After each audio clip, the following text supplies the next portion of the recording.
Now, go to attendance module of the Biotime Africa. Under the attendance module, once you click on it, the first thing you see is the rule. You need to set your global rule accordingly. It's very, very important, okay? Very important that you set your global rule accordingly. So your global rule is what will take precedence in the event a staff is not added to a specific shift. Your global rule is like a rule where you're saying, with all being said and done, if X and Y does not happen, this is what applies to every staff that is created on this company accordingly. So it's important to set your global rule. So in the global rule, the first thing we have is basic setting. You set your duplicate punch period. How many minutes do you want your duplicate punch period to be? 1 minute, 2 minutes, 3 minutes. So duplicate punch simply means when I clock in on the device using my face, fingerprint, or whatever mode of verification I use to authenticate on the device, how long again can I be able to re-authenticate for the device to accept it as a valid authentication? That is what duplicate punch simply means, okay? Then the next, we have the week off setting. So if you are having, for a staff or for organization that have a week off, you can set it here. You can turn it on. Working day, calculate week off as overtime or not calculate. These are different modalities based on if they have overtime existing and active in the organization you're setting this solution up for. Would go further deep into setting overtime accordingly on subsequent session. So please do well to save whatever question you have on that. We can take overtime setting on subsequent session. Then we also have calculate overtime. Yeah, depending on how you want it, you can disable overtime, you can calculate overtime, you can set approval overtime and approval overtime priority.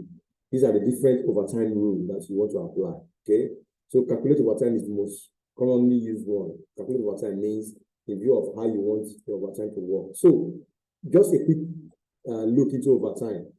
You can set overtime by virtue of level. Okay, so for example, your average work hours is 8 hours per day, right? You can set that after 8 hours, the first 2 hours is level 1, second 3 hours is level 2. Set the fourth or fifth hour after overtime is level 3. You can set that accordingly. You can split it. So in the 24 hours of a day, you have the first 8 hours as regular. That's the normal work time. Then you can now set the next 4 hours or next 2 hours as level 1 overtime, the next 4 hours as level 2 overtime, and you can just split the 24 hours. Of course, nobody will work for a whole 24 hours around the clock, so you can set that accordingly. That's what this simply means. Okay, and of course, we have the app settings. Okay, so this is settings you set if you want to clock in on your mobile phone for employees who want to clock in using their mobile phone. Set required, function key required, work code not required.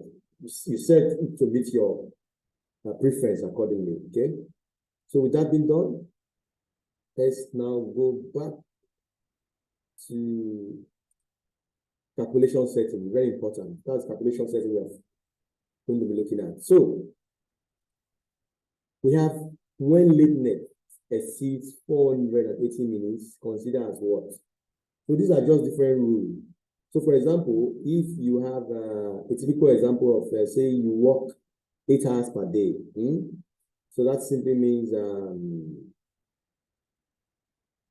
60 hours makes a minute times 8.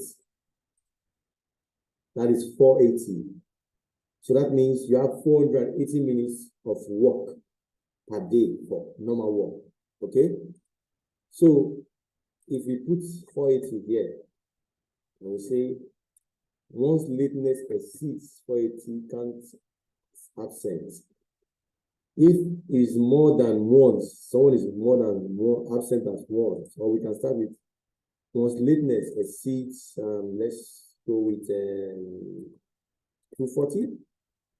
count as half day more than once, count as absence. When early leave exceeds 240,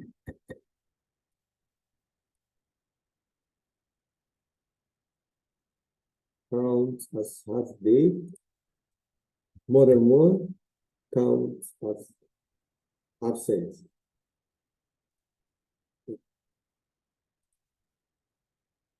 Work duration is less than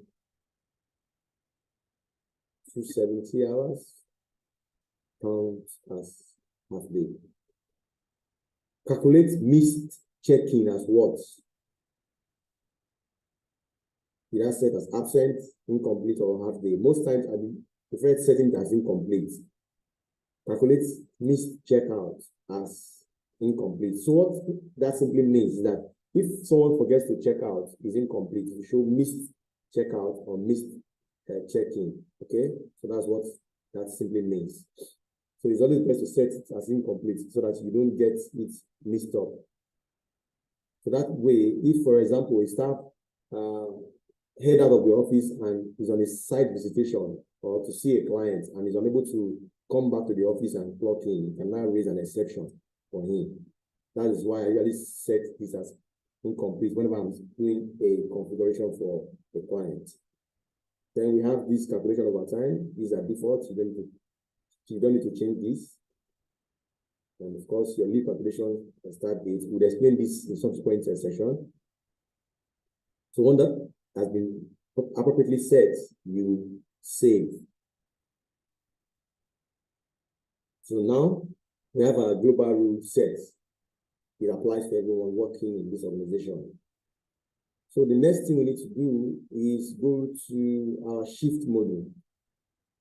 But before we go to shift, there's something we need to note. Your global rule applies to everyone working, or everyone that is created as a staff in this company, okay?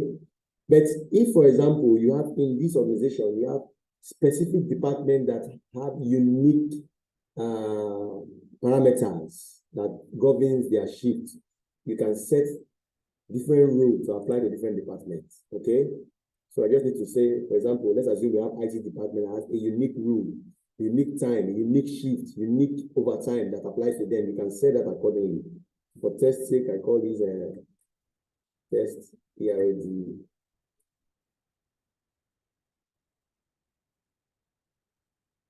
So let's assume ERD has a unique shift that is different from everyone else's own. I can come in here and select ERD and set their overtime shift and their rule accordingly. So that means anybody that is assigned to department ERD, the overall global rule does not apply to him. It's the ERD shift that will now take precedence over how his attendance or her attendance is prorated and calculated accordingly. So I set all the modalities, I set the overtime accordingly, and I confirm. Okay, so that's if you're setting the rule at a departmental level. So you need to set a departmental